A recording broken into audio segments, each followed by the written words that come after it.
Assalamualaikum warahmatullahi wabarakatuh. Alhamdulillahirabbil alamin. Puji dan syukur kita panjatkan atas kehadiran Allah Subhanahu wa taala. Dan tidak lupa salawat serta salam kita curahkan kepada junjungan besar kita Nabi Muhammad SAW, yang dimana telah membawa kita dari zaman jahiliyah menuju zaman sekarang yang terang benderang. Hadirin sekalian, di sini saya akan menjelaskan mengenai pendidikan Indonesia di tengah pandemi COVID-19.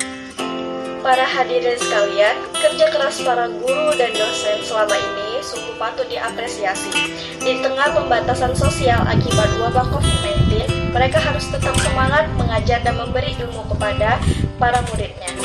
Hampir tidak ada yang menyangka wajah pendidikan akan berubah drastis akibat pandemi COVID-19. Konsep sekolah di rumah atau yang sering juga disebut dengan homeschooling tidak pernah menjadi arus utama dalam wacana pendidikan nasional.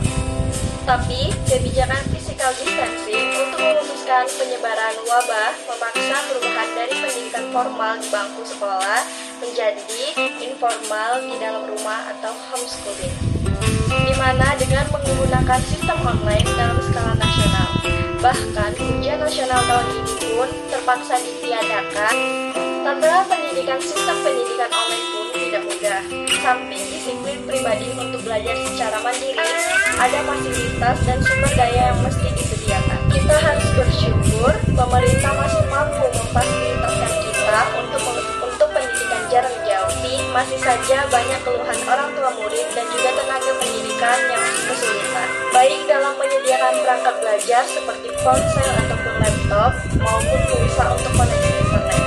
Dalam kata lain, sistem pembelajaran online ini berpotensi membuat kesenjangan sosial ekonomi yang selama ini terjadi. Ekonomi yang turun semakin menjadi karena sudah lebih dari 2 juta buruh dan pekerja formal dan informal yang dirumahkan atau di PHK. Dengan kondisi seperti ini, banyak orang tua kesulitan menyediakan kesempatan pendidikan yang optimal bagi anak-anak mereka.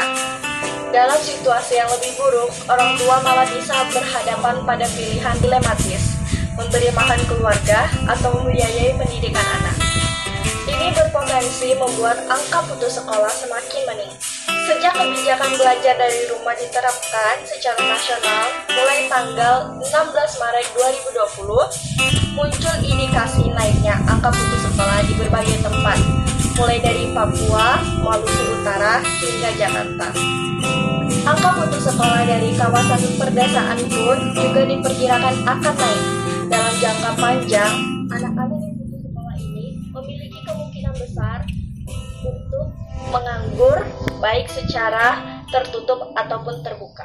Ini bukan hanya secara akumulatif akan menurunnya produktivitas nasional, tapi membuat mereka terjebak, mereka dalam lingkaran yang tidak berkunjung atau vicious cycle, kemiskinan struktural.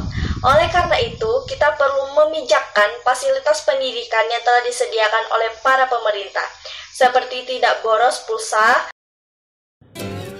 Hadirin yang saya hormati, kiranya cukup sekian saja yang biasa saya sampaikan. Saya ucapkan banyak terima kasih atas semua perhatiannya.